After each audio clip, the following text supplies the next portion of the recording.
So what to do? Hey Joanne, what to do when things really suck? Like when when things are really challenging, right? And I'll use the example. Let's say like yourself and your partner, you have a argument, right?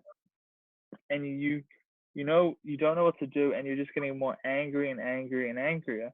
And the best thing to do is physically, but also mentally, remove yourself from the situation. I call it taking the bird's eye view. So visualize yourself in a bird's eye view and look at yourself down and think to yourself, okay, what is the best thing to do in this situation? Like, what is the best thing? And then you're like, okay, well, the best thing to do is we don't agree about this, we don't agree about that, but we can respect each other, so on and so forth. Like I once had um, this challenge when I first started PT, almost like 10 years ago or whatever it may be, and I had this client, and her expectations were super high. She was pretty already fit. She was quite thin lady, and she wanted to lose a lot of weight.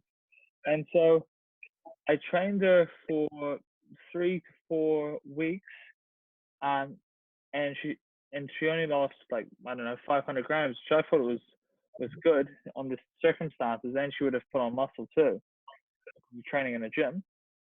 And at the end of the in the end of like the 4 weeks or whatever, I got a text from her saying that she was unhappy and she wanted a refund, and she was being super unreasonable.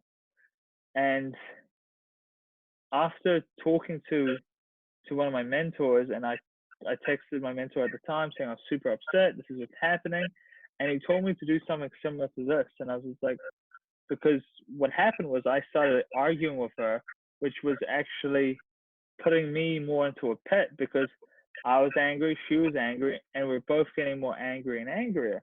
So the best thing to do was to take a bird's eye view of the situation. And what I ended up doing anyways was I was just like, look, like I was just like, okay, here's your money, like that's cool, just I'm going to you. But that actually helped me because the thing was that I knew that I'd never want clients like that again. And if their expectations were too high or it just seemed weird or unrealistic, which I knew in my gut at the time, was that I wouldn't have that problem. So I had to be clear with the client, clear what was expected. And then if I had a bad feeling about a certain client, I wouldn't take them on after that. So there's a lessons to be learned. But what I did was I took a bird's eye view, thought of the situation, and what the best situation was just to refund their money and let her go on her way and let it be somebody else's problem. And I knew who I wanted to work with. Cool.